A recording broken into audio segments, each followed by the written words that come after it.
ಭಗವದ್ಗೀತೆಯ ಪ್ರಕಾರವು ತಪ್ಪು ಮಾಡಿದವರನ್ನ ಕೊಲ್ಲುವುದು ತಪ್ಪಲ್ಲ.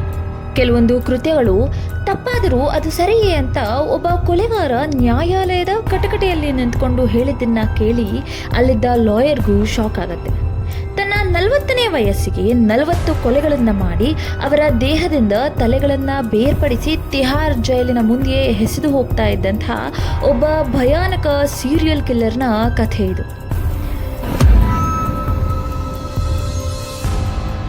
ಈ ಕೇಸ್ ಶುರುವಾಗದ್ದು ಅಕ್ಟೋಬರ್ 20, 2006ರಲ್ಲಿ. ದೆಹಲಿಯ ತಿಹಾರ್ ಜೈಲ್ಗೆ ಒಂದು ಫೋನ್ ಕಾಲ್ ಬರುತ್ತೆ. ಫೋನ್ನ ಇನ್ನೊಂದು ಬದಿಯಲ್ಲಿದ್ದ ವ್ಯಕ್ತಿ ತಿಹಾರ್ ಜೈಲ್ನ 3ನೇ ಗೇಟ್ ಹತ್ರ ಒಂದು ಡೆಡ್ ಬಾಡಿಯನ್ನ ಬ್ಯಾಸ್ಕೆಟ್ ಒಳಗೆ ಹಾಕಿ ಇಟ್ಟಿದ್ದಾರೆ ಅಂತ ಹೇಳ್ತಾನೆ. ಇದು ಬೇರೆ ಎಲ್ಲೋ ನಡೆದಿದ್ರೆ ಇಷ್ಟು ಶಾಕ್ ಆಗ್ತಾ ಇರಲಿಲ್ವೇನೋ. ಆದರೆ ಅವನು ದೆಹಲಿಯ ಪ್ರಖ್ಯಾತ ಜೈಲಿನ ಮುಂದೆ ರಾಜಾರೋಷವಾಗಿ ಕೊಲೆ ಮಾಡಿದ ದೇಹವನ್ನ ಎಸೆದು ಹೋಗಿದ್ದ ಅಂದ್ರೆ ಅವನಿಗೆ ಎಷ್ಟು ಧೈರ್ಯ ಇರಬೇಕು. ಕೊಲೆಯಾದ ವ್ಯಕ್ತಿಯ ಶವದ ಜೊತೆಗೆ ಒಂದು ಲೆಟರ್ ಅನ್ನ ಕೂಡ ಇಟ್ಟಿರ್ತಾನೆ.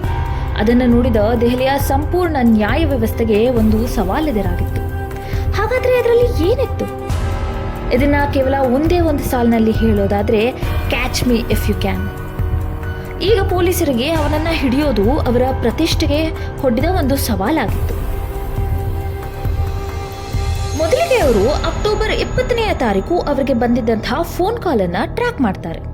ನೋಡಿದ್ರೆ ಆ ಕಾಲ್ ಒಂದು ಪಬ್ಲಿಕ್ ಕಾಲ್ ಬೂತ್ ಇಂದ ಬಂದಿತ್ತು. ಇದರ ಜಾಡನ್ನ ಹಿಡಿಯ ಹೊರಟಂತಹ ಪೊಲೀಸರಿಗೆ ಅವರ ನಿತ್ಯನ್ನ ಕೆಡಿಸುವಂತಹ ಒಂದು ಭಯಾನಕ ಕೇಸ್ ಇದು ಅಂತ ಆಗ್ತಾನೆ ಅರ್ಥ ಆಗೋದಕ್ಕೆ ಶುರುವಾಗಿತ್ತು. ಈ ಪಬ್ಲಿಕ್ ಕಾಲ್ ಬೂತ್ ನ ಎದುರುಗಿದ್ದಂತಹ ವಾಚ್ಮ್ಯಾನ್ ಅನ್ನ ಇದರ ಕುರಿತು ಕೇಳಿದಾಗ ಅವನು ಕೇವಲ ಇಲ್ಲಿಗೆ ಒಬ್ಬ ವ್ಯಕ್ತಿ ಮಾತ್ರ ಬಂದಿದ್ದ ಅಂತ ಹೇಳ್ತಾನೆ. ಹಾಗೂ ಅವನ ಸಹಾಯದಿಂದ ಕೊಲೆಗಾರನ ಸ್ಕೆಚ್ ಅನ್ನು ಕೂಡ ಪೊಲೀಸರು ತಯಾರಿಸ್ತಾರೆ. ಇದಲ್ಲದೆ ಕಾಲ್ ಮಾಡಿದ ವ್ಯಕ್ತಿಯ ಆಕ್ಸೆಂಟ್ ಕೂಡ ಅವರಿಗೆ ತಿಳಿಯುತ್ತೆ. ಇದು ಬಿಹಾರ್ ಮೂಲದ ಆಕ್ಸೆಂಟ್ ಆಗಿರಬಹುದು ಅಂತ ಅವರು ಐಡೆಂಟಿಫೈ ಮಾಡ್ತಾರೆ. ಆನ್ 25th April 2007 ಮತ್ತೆ ಪೊಲೀಸರಿಗೆ ಒಂದು ಕರೆ ಬರುತ್ತೆ. ಆ ವಾಯ್ಸ್ ಅದೇ ಸ್ಟೋನ್ ಕೋಲ್ಡ್ ಟೋನ್ ಆಗಿರುವ ವ್ಯಕ್ತಿಯದ್ದು. ಈ ಬಾರಿಯೂ ಮತ್ತೆ ತಿಹಾರ್ ಜೈಲಿನ 3ನೇ ಗೇಟ್ ಮುಂದೆ ಮತ್ತೊಂದು ಕೊಲೆಯಾದ ಮೃತದೇಹವನ್ನ ಇಟ್ಟಿರ್ತಾನೆ. ಈ ಬಾಡಿಯನ್ನ ತುಂಬಾ ಬಿಗಿಯಾಗಿ ಕಟ್ಟಿರ್ತಾನೆ. ಅದನ್ನ ಅಲ್ಲಿದ್ದ ಯಾವುದೇ ಪೊಲೀಸ್ಗೂ ಕೂಡ ತೆಗೆಯೋದಕ್ಕೆ ಸಾಧ್ಯನೇ ಆಗ್ಲಿಲ್ಲ. ಅಲ್ಲಿದ್ದ ಜನರ ಗುಂಪಿನ ನಡುವೆ ಒಬ್ಬ ವ್ಯಕ್ತಿ ಬಂದು ನಾನು ಆ ಗಂಟನ್ನ ಬಿಚ್ತೀನಿ ಅಂತ ಹೇಳಿ ಅವನ ಬಳಿ ಇದ್ದ ಚಾಕುವಿಂದ ಗಂಟನ್ನ ಕಟ್ ಮಾಡಿ ಬಿಚ್ತಾನೆ. ವಿಪರ್ಯಾಸವೆಂದ್ರೆ ಅವನೇ ಕೊಲೆಗಾರ. ಕೇವಲ ಟಾರ್ಸೋ ಆಫ್ ದ ಬಾಡಿ ಅಂದ್ರೆ ದೇಹದ ಮಧ್ಯಭಾಗ ಮಾತ್ರ ತಿಹಾರ್ ಜೈಲ್ನಲ್ಲಿ ಸಿಕ್ಕತ್ತೆ. ಬಾಕಿ ಉಳಿದ ಭಾಗಗಳು ಹಜಾರಿ ಕೋರ್ಟ್ನಲ್ಲಿ ದೊರಕತ್ತೆ.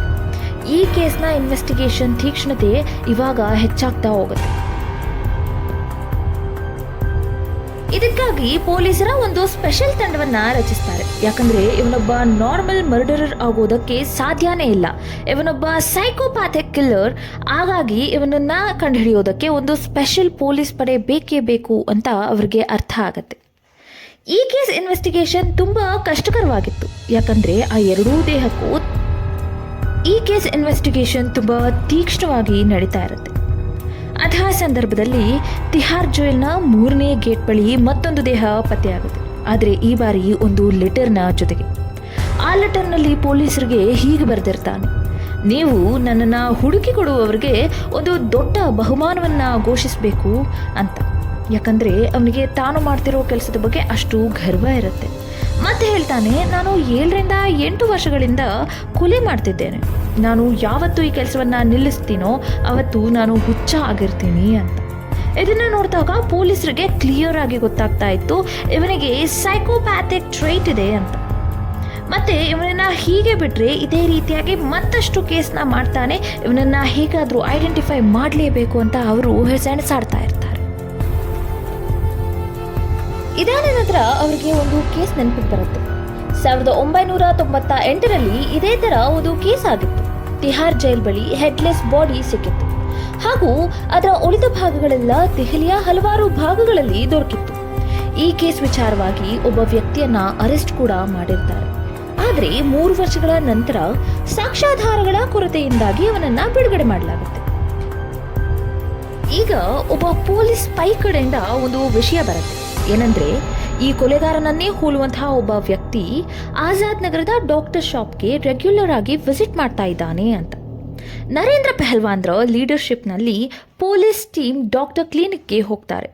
ಅಲ್ಲಿ ಡಾಕ್ಟರ್ನ ಇನ್ವೆಸ್ಟಿಗೇಟ್ ಮಾಡ್ತಾ ಇರುವಂತಹ ಸಮಯದಲ್ಲಿಯೇ ಆ ಸೀರಿಯಲ್ ಕಿಲ್ಲರ್ ಇಂದ ಡಾಕ್ಟರ್ಗೆ ಒಂದು ಕಾಲ್ ಬರುತ್ತೆ, to fix the appointment for the very next day. ಅಂದರೆ ನಾಳೆಗೇನೆ ನನಗೆ ನಿಮ್ಮ ಒಂದು ಅಪಾಯಿಂಟ್ಮೆಂಟ್ ಬೇಕು ಡಾಕ್ಟ್ರೇ ಅಂತ ಕೊಲೆಗಾರ ಕಾಲ್ ಮಾಡಿರ್ತಾನೆ.